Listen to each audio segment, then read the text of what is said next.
আজকে তোমাদের কাট অফের ভিতরের রহস্যটা কি এবং সেটা ডিটেলস জানাবো। আর এই মুহূর্তে ছাত্রদের মনে কি চলছে সেটা নিয়েও আলোচনা করব। খুব গুরুত্বপূর্ণ ভিডিও হতে চলেছে। এবার বেশিরভাগ ছাত্ররা প্রশ্ন করছে আমি কোন কলেজ পাবো, এটা সব থেকে বেশি। দ্বিতীয়, যারা একদম বর্ডার লাইন, তারা একটা উদাহরণ দিয়ে যদি বুঝাই, আমি এসছি 1,68,000 র্যাঙ্ক 422, আমি কি পাবো? এক্সাম্পল দিলাম। বা ইউআর 48,000 এই নম্বর, আমি কি পাবো? আমি কি কোনো সময় বলেছি তুমি পাবে না? আবার কোনো সময় বলেছি পাবে? এর ভিতরে রহস্যটা কি? এই রহস্যটা তুমি যদি জেনে যাও, আজকে আমি সেটা জানাবো তোমাদের। ভিতরে ব্যাপারটা কি, কাট অফের ভিতরটা কি করে নির্ণয় করা যায় সেটাকেই আজকে বুঝাবো। আগে কলেজ পাওয়ার ব্যাপারটা একটু বুঝিয়ে নি। ধরো এক্সাম্পল হিসাবে বলছি, 10 নম্বর কলেজ, এই জায়গাটাই আমার আপত্তি। 10 নম্বর কলেজ, 22 নম্বর কলেজ, 18 নম্বর কলেজ, টোটাল তো 24টা। এটা কিন্তু প্রতি বছর আপ ডাউন হয়, অর্থাৎ এই বছর এ 5 নম্বরে, পরের বছর সে 6 নম্বরে চলে যায়। কোনো দেখা যায় একটা 8 নম্বর কলেজ সে 9 নম্বরে চলে যায়। এক্সাম্পল হিসাবে বলতে পারি, 22 সালে বারাসাত 16 নম্বর কলেজ দিয়ে খুলেছিল, 23 সালে দেখা গেল 14 চলে গেছে, এখন বোধহয় সম্ভবত 11। অর্থাৎ তুমি বারাসাত বলে মনে করছো বারাসাত এখন 11 আছে, এবছর তো 9ও তো চলে যেতে পারে। তাহলে অল ইন্ডিয়া র্যাঙ্ক আর বেঙ্গল র্যাঙ্কটা অনেকটা ঘুরে যাবে। এগুলো কেন হয় সেটা তোমাদের আমি বলছি। এইবার আসো এক্সাম্পল, একটা ছাত্র ধরো 27,800 র্যাঙ্ক করেছে ইউআর, তার পছন্দ 10 নম্বর কলেজটা, সেটা 25,000 অল ইন্ডিয়া র্যাঙ্ক আছে। 25,000 অল ইন্ডিয়া র্যাঙ্ক আছে 10 নম্বর কলেজটা, তার র্যাঙ্ক বর্তমানে 27,800। তাহলে সেই কলেজটা কোনো সময় পাবে না, কেননা তার সঙ্গে 2800 গ্যাপ আছে। দেখবে প্রতি বছর যে 25টা কলেজ যে চার্ট বেরোয়, দেখবে প্রথম 10টা কলেজ ম্যাক্সিমাম 1,000-এর মতন কমে, প্রথমের দিকে নয়। ওই 7-8 নম্বর, ধরো মেডিকেল কলেজ 200 কমলো, এসএসকে 300 কমলো, তারপরটা 400 কমলো, 500 কমলো, পরেরটাও 500 কমলো, এরকম করে 10 নম্বর ম্যাক্সিমাম 1,000। এটা লাস্ট 3 বছর 4 বছর দেখা যাচ্ছে। আবার দেখা যায় যদি এসসির জায়গায় চলে যাও, এসসির জায়গায় দেখা গেল আরো ওটাও বেশি নামবে। এসসি মেডিকেল কলেজে 49,000, ওদেরটা কমবে।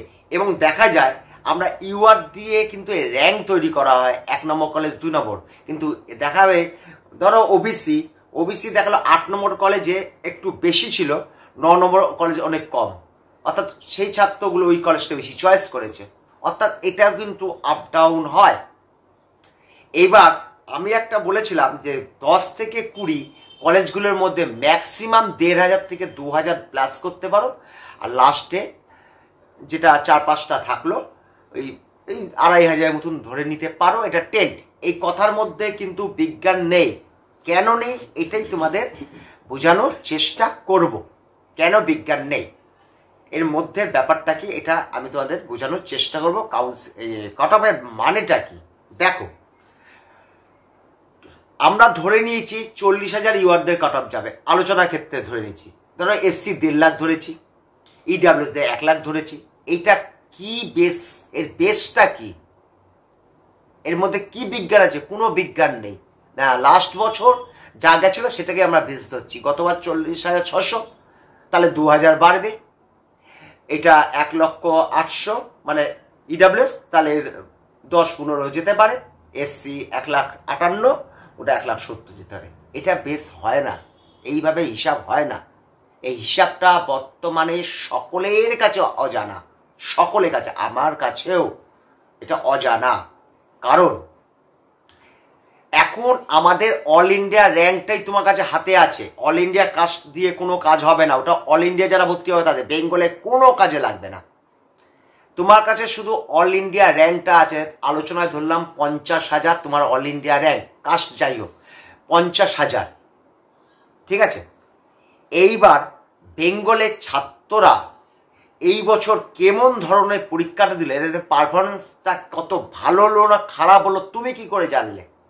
এটাও তো হতে পারে যে বেঙ্গল এবার খুব সুন্দর, ছাত্রগুলো খুব ভালো পরীক্ষা দিচ্ছে প্রত্যেকেই, মানে প্রথম 50,000 1 লাখ মধ্যে তাদের হয়তো 35,000 অল ইন্ডিয়া র্যাঙ্ক ইউয়ার্ডে শেষ হয়ে যেতে পারে।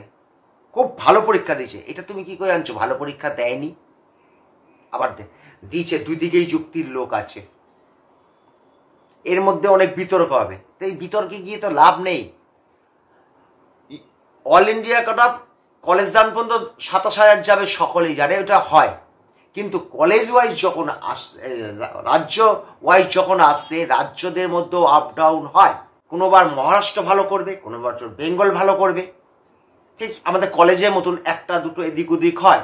আমাদের রাজ্যে ছাত্রদের রেজাল্ট খারাপ হলো, তারা দেখালো 50,000 পর্যন্ত ওই ইউআরদের ছাত্ররা ওই অবধি গেল, সিট যে কটা সে অবধি গেল। তাহলে এটা বলা যায় না। এটা কি করে আমরা বলি? লাস্ট ইয়ারের সঙ্গে 2,000-3,000 করে নামছে, সেইটাই ধরে নিচ্ছি, 10গুলোকে ধরে নিই। দেখো আগের বার হলো 40,000, তার আগে বছর 35,000, তার আগে বছর 33,000, ফার্স্ট রাউন্ডের কথা বলছি। 2 লাস্ট বছর 4, এইটাই ট্রেন্ড, এটা মানুষের মাথায় ঢুকে গেছে। এই ঢোকাটা ঠিক নয়। এবার যদি পারফরমেন্স যদি খুব খারাপ হয়, সেটা 50-52 পর্যন্ত চলে যেতে পারে। আবার খুব যদি ভালো ছেলেরা পড়াশোনা করে রেজাল্ট করে, সেটা তো 30,000-এর মধ্যে চলে যেতে পারে। আমরা লাস্ট বছরে সাপেক্ষে জিনিসটাকে আলোচনা করি। তাহলে ওবিসিদের দেখো, দু রকম ওবিসি ছিল, এদের 3-4 হাজার বেড়েছে। এইবার এসসিদের কেন 30,000 বাড়লো? তাহলে এসসিদের লাস্ট 3 বছর দেখো 28, 22, 21, মানে 1 লাখ, কিন্তু এদের 30,000 জাম্প কাটলো কেন? ওই জায়গাটা বেঙ্গলের ছাত্রদের রেজাল্ট ভালো ছিল না গতবার, তাই 30,000 জাম্প কেটেছিল। ফার্স্টে 1,54,000 ফার্স্ট রাউন্ডে, মানে প্রায় 25,000 বেশি। আর এসসিদের দেখো 5 লাখ, 5.25 লাখ থেকে একদম 6,12,000। তার মানে কি ওইখানে বেঙ্গলের ছাত্র উপস্থিতি ছিল না। অর্থাৎ এই যে আমি বর্ডার লাইন রয়েছি, আমার রাত্রে ঘুম হচ্ছে না, টেনশন, এইসব টেনশন করার কোনো মানে নেই। যতক্ষণ বেঙ্গল র্যাঙ্ক যখন বেরোবে, আমি একটা একটা করে ছাত্র গুনবো এবং তোমাদের বলে দেবো ওই এরম ধরনের হতে পারে 98% মিলবে। তাতে অল ইন্ডিয়া র্যাঙ্ক দেখে কট অফ কত যাবে একদম নির্ণয় সঠিক পদ্ধতি নয়। বার বলছি, অল ইন্ডিয়া র্যাঙ্ক দেখে ইউআরদের যদিও কিছুটা যাওয়া যায়, এসসি, এসটি, ইডাব্লিউএস তো কাগজের উপর নির্ভরশীল, কোনো মতে নির্ণয় করা যায় না। আমরা দেখছি 10টাই ওরকম 33, 35, 40, এবার 42, এরকম একটা ধরে নিচ্ছি। এই ধরাটা এর মধ্যে বিজ্ঞান নেই, এর মধ্যে সায়েন্স একদমই নেই। হতে পারে 42,000 হতে পারে, 43,000 হতে পারে। আমাদের ছাত্ররা কি রেজাল্ট করলো সেটা তো আমার জানা নেই। এবার আসো এসসিদের মধ্যে, এসসিরা কি রেজাল্ট করলো তো আমার জানা নেই। রেজাল্ট যদি ভালো করে 1,20,000 যেতে পারে, রেজাল্ট যদি খুব খারাপ করে 1,80,000 যেতে পারে। এর মধ্যে তো শুধু অল ইন্ডিয়ার সমস্ত ছাত্র মিশানো রয়েছে। যখন ওখান থেকে আলাদা করে বেঙ্গলের ছাত্ররা বেরোবে, বেঙ্গলের র্যাঙ্কটা তৈরি হবে, সেখানে থেকে বেঙ্গলের যে কাস্ট র্যাঙ্ক দেবে, সেই কাস্ট র্যাঙ্ক দিয়ে প্রত্যেকটা কলেজের সেই কটা সিটের মধ্যে, সেই কটা বাস্কেটের মধ্যে এক একটা সিট ঢুকিয়ে দিয়ে তখন একটা 98% বলা যায়।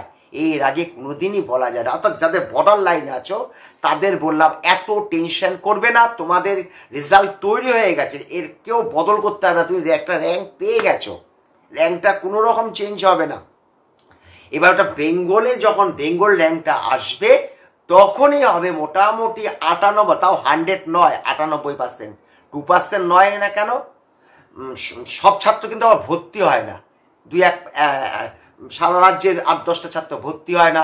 এবার হয়তো ট্রেন্ড বেশি যে বাইরে চলে যাবে, এমসে গেল, ভালো রেজাল্ট হচ্ছে বাইরে চলে গেল, অন্য রাজ্যে চলে গেল, বা এবছর বাইরে গেলই না, উপরের দিকে মানে 550 বড় আমাদের ছাত্রদের সংখ্যা কম, তাই জন্য আমি 98% বলছি।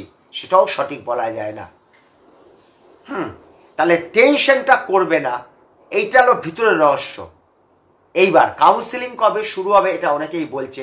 দেখো, অল ইন্ডিয়া কাউন্সিলিং যেদিনকে শুরু হবে, সমস্ত রাজ্যে একসঙ্গেই করতে হবে, কেন অল ইন্ডিয়া ফার্স্ট রাউন্ডটা শেষ হবে, আমার প্রত্যেকটা রাজ্য ফার্স্ট রাউন্ড শুরু করতে হবে। কারণ অল ইন্ডিয়াতে যে ছাত্রগুলো পেলো না, চলে আসতে যারা আসবে মনে করছে, তারা কিন্তু রাজ্যে মানে না ফার্স্ট রাউন্ডে পায়নি, তাহলে এবার রাজ্যে ভর্তি হবো।